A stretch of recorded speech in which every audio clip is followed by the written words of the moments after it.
Hi everyone. ముందుగా మీకు మీ కుటుంబ సభ్యులకి విశ్వావసునామ సంవత్సర శుభాకాంక్షలు అండి. అందరికీ ఆరోగ్యం, ఐశ్వర్యం, సుఖ సంతోషాలతో నిండుకోవాలని ప్రార్థిస్తున్నాను. అయితే పండగకి నేను ఎలా చేస్తాను అనేది మీకు చూపిస్తాను. అంటే ఎంత ఫాస్ట్గా మేనేజ్మెంట్ అనేది మనం ప్లాన్ చేసుకోవాలి ముందుగానే. సో నా పండగని నేను ప్రతిసారి ఎలా జరుపుకుంటాను, అంటే వర్కింగ్ రోజు ఎలా జరుపుకుంటాను, హాలిడే రోజు ఎలా జరుపుకుంటాను అనేది మీకు ఫాస్ట్గా చూపిస్తాను. చూడండి. ఫస్ట్ అయితే వడ నేను ప్లాన్ చేసుకున్నాను వడ చేద్దామని. ఫస్ట్ ప్రయారిటీ ఇది కాబట్టి ఇది నానబెట్టి పక్కన పెట్టేసుకుంటున్నాను. నెక్స్ట్ నేను సుఖీ చేద్దాం, పూర్ణాలు అంటారు కదా, అవి చేద్దాం అనుకుంటున్నాను. అంటే కొంచెం అయినా అన్ని చేద్దాం అనిపించింది. సో దానికి 1 గ్లాస్ సపరేట్గా మినప్పప్పు, 1 గ్లాస్ బియ్యం నానబెట్టి పక్కన పెట్టేసుకున్నాను. సో ఇది కూడా అయిపోయింది. నెక్స్ట్ నేను ఎలా ప్లాన్ చేస్తానంటే, రైస్ ఉంటుంది కదా, దాంతోనే 2-3 వెరైటీస్ ప్లాన్ చేస్తాను నార్మల్గా. కానీ ఈరోజు నాకు హాలిడేనే కాబట్టి నేను 2 వెరైటీస్ ప్లాన్ చేద్దాం అనుకుంటున్నాను రైస్తో. సో ఫస్ట్ అది నానబెట్టేసి రైస్ కుక్కర్ ఆన్ చేసేద్దాం. సో అది అయిపోగానే మనం మామిడికాయ పులిహోర అండ్ కర్డ్ రైస్ చేసేద్దాం అనుకుంటున్నాను. రైస్ అయ్యే లోపల నేను ఉగాది పచ్చడికి సిద్ధం చేసేసుకున్నాను అన్నీ. చూసారా?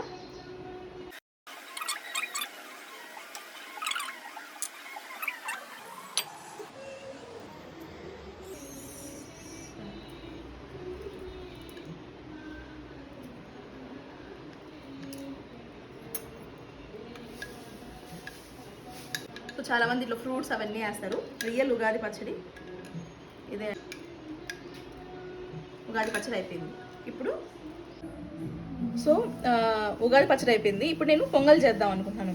మీకు ఇది పొంగల్ చేయడానికి కూడా టైం లేకపోతే రైస్ పెట్టుకున్నాం కదా, ఆ రైసే నేనేం చేస్తానంటే నార్మల్గా వర్కింగ్ అప్పుడు పులిహోరకి సపరేట్గా 1 గ్లాస్ పెట్టేస్తాను. తర్వాత పెరుగన్నంకి పొంగల్కి కొంచెం ఎక్కువ వాటర్ పోసి పెడతాను అనమాట. మనకి బాగా మెత్తగా అయిపోద్ది కాబట్టి పొంగల్కి ఈజీగా ఉంటుంది. లేకపోయినా ఒకే దాంట్లో అయినా పెట్టేసుకోవచ్చు, ప్రాబ్లం లేదు. కొంచెం అన్నం తీసేసి పాలు వేసి బాగా ఉడకనిచ్చి బెల్లం వేసేసి చేయొచ్చు ఆ పొంగలి. టైం ఉంది అనుకుంటే మీరు ఇలా ఫాలో అవ్వండి. సో నేను కొంచెంగా పొంగల్ చేద్దాం అనుకుంటున్నాను కాబట్టి పొంగల్కి కుక్కర్లో పెట్టేసుకొని పక్కన పెట్టేసుకున్నాం. సో రైస్ ఇంకా అవుతుంది కాబట్టి రైస్ అయ్యేలోపు మనం సుఖీకి బొబ్బట్లకి కావాల్సిన పూర్ణాన్ని అయితే మనం చేసి పెట్టేసుకుందాం. సో మనం సుఖీకి మిక్సీకి పక్కన పెట్టేసుకుందాం. వాష్ చేసేసి ఇది పెట్టేసుకుందాం. సో కుక్కర్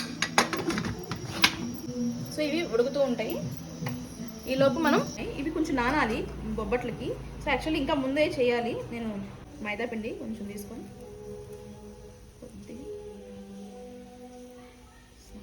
ఇలా పూర్తిగా వేసుకొని ఇట్లా పోసి పెట్టేసేయాలి. యాక్చువల్లీ 3 hours నానితే చాలా బాగుంటుంది. కానీ మనకు అంత టైం లేదు కాబట్టి అట్లీస్ట్ 1 hour అన్నా నానడానికి ట్రై చేద్దాం. పక్కన పెట్టేసుకుందాం. మామిడికాయ రెడీ చేసేసుకున్నాం. ఈ లోపల ఫస్ట్ ఇది కలిపేసేసుకొని పక్కన పెట్టేసుకుంటే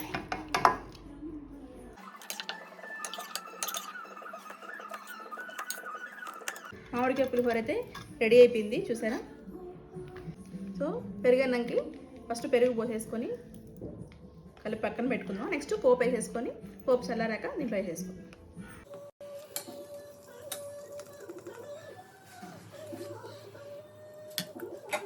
పెరుగన్నం కూడా అయిపోయింది, పక్కన పెట్టేసుకుందాం. సో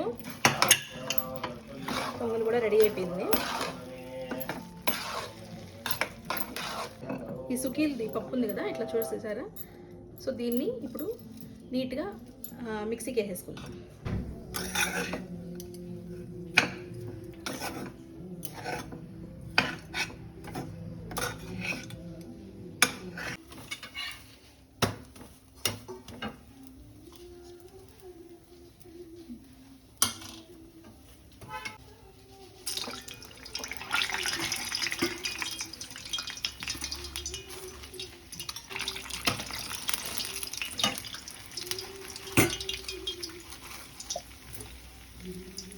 పోలీలు అయితే రెడీ అయిపోయాయి. ఇప్పుడు వడలు తీసేసుకుందాం.